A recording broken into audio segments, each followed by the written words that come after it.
high, medium use. Those tiered beaches, tier 1 beaches, are sampled weekly during that time frame. Our tier 2 beaches are those beaches that have a medium or low risk of a bacteria event occurring and a medium or low use. Those are sampled twice a month. Also, just so you guys know, the city of Myrtle Beach and North Myrtle Beach actually monitors some of those sites along their beach access points weekly throughout the entire year, and they actually share their data with us. And then once we collect our samples, we do a sample analysis. And so with our sample analysis, when we get those samples back to the lab, what we use is the EnteroAlert media. So you pour that into the sample, mix it all up, and then you pour it into what we call these quanti-tray method. Then what we do is we take those trays and we incubate those for 24 hours, and that's when we're able to receive our results. The data is reported as MPN, which is our most probable number of live bacteria in the sample. So what do we use with that data? What we do is we issue our swimming advisories. So our swimming advisories are issued whenever we have our test results exceed our water quality criteria, which is greater than 104 colony forming units per 100 mils. And so it's really important whenever we receive this data that we try to get these advisories out to people as fast as we can, especially because, as I mentioned, it takes 24 hours for those samples to process. And so it's also important to know that when we issue these advisories, the beaches are not closed. There's swimming advisories. We just really want people to know that those, especially that might have a compromised immune system, any open wounds or cuts, that we wouldn't advise you to swim in the water at that time. But walking, wading, shell collecting, all those perfectly fine. It's just swimming, especially if you have an open wound cut, we just advise you not to do it.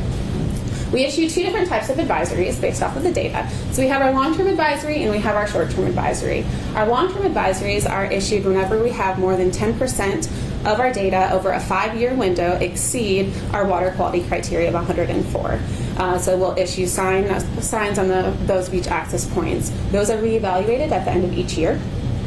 And then our short-term advisories are issued at those locations that don't have a long-term advisory in effect. And we'll issue those whenever we have 2 consecutive samples that exceed 104. We'll also issue it with the first sample if we know that there's a known discharge source nearby, or we'll also issue it with a single sample that's over 500 colony forming units.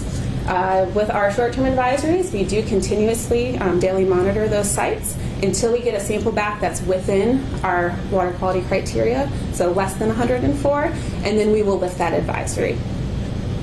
So one of the main ways that we really notify people about our advisories is by posting signs on the beach. So I've got some examples here. So our long-term advisories, these two on your left, are examples of our long-term advisory signs. Like I said, these are reevaluated each year. So these are posted at those beach access points where we would have any long-term advisories.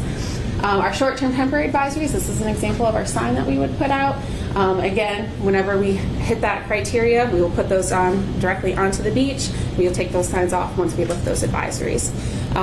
Another way that you can find out about our advisories is by going online too. So you can either go directly to DES's beach monitoring page, where we will have a table on the page that updates with any temporary swimming advisories that we had just issued. And so that's linked to our database. And then we also have our beach access guide too. So our beach access guide is also linked to our beach monitoring page. This is actually one of my favorites because our beach access guide, it's this nice GIS interactive map. And so with this map, you can see that our exact sampling locations right here.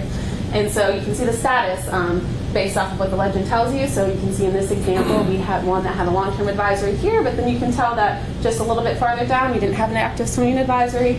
Up here, you had one that was a temporary swimming advisory at that time.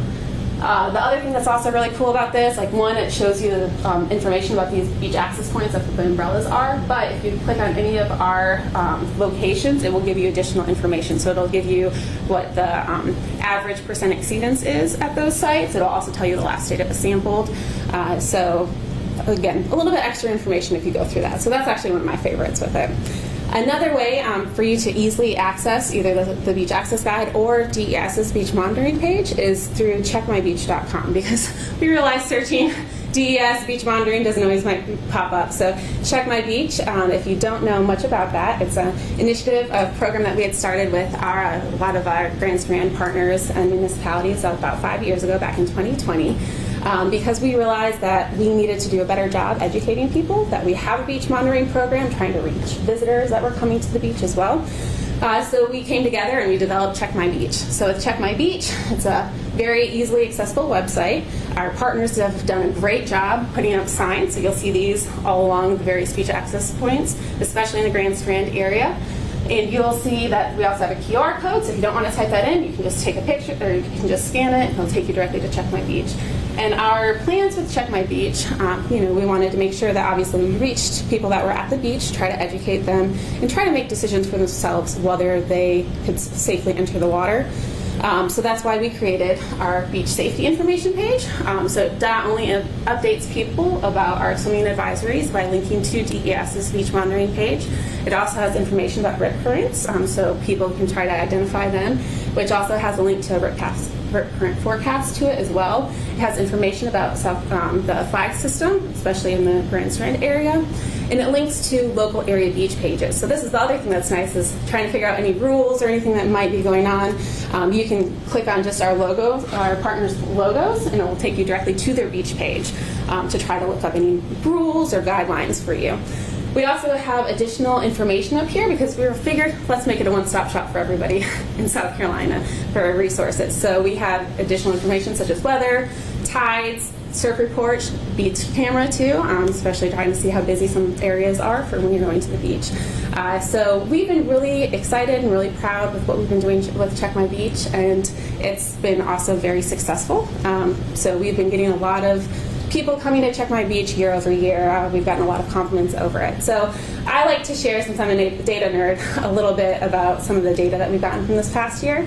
So for 2024, we saw that 91% of people were mobile users, which really suggests that we're trying to get that target audience of people at the beach finding out about these advisories, especially because our most visited page was actually beach safety. 41% of our users directly go to Check My Beach, and then other ones are referred, whether it's through our social media posts or through some of our partners' websites as well. We saw that 233 average daily views occurred during our beach monitoring season, and that was actually an increase of 67 average daily views per day compared to the 2023 season. And then if you look at our busiest months from June through August, we actually had an average of 314 per day, which was pretty exciting.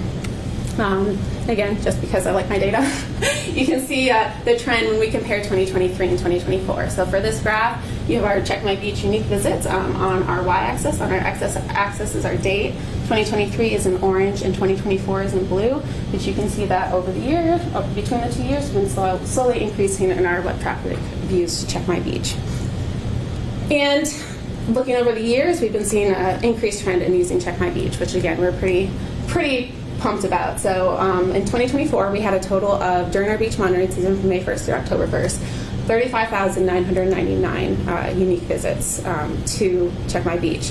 That's an increase of almost 20,000 people since Check My Beach started in 2020 when COVID hit during that year. So we're pretty excited about the increase that we've been getting with Check My Beach. We're really reaching people, and I hope that we're helping to educate people and trying to, again, make that decision on their own to try to figure out what they want to do in terms of going to the beach that day.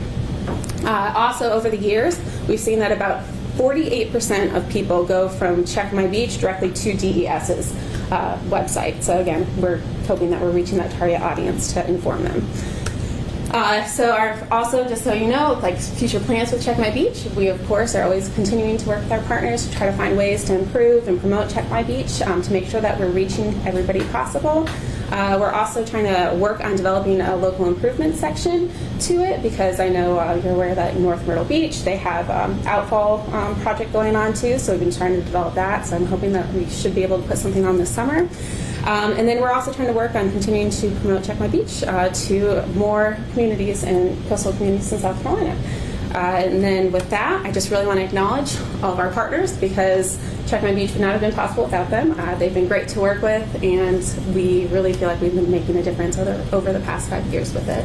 And so with that, this information, so like I said, I'm Lindsay. Courtney also is one of the managers in our division, and so that's our information as well. But you guys, that's kind of my spiel. If you guys have any questions or anything else, but.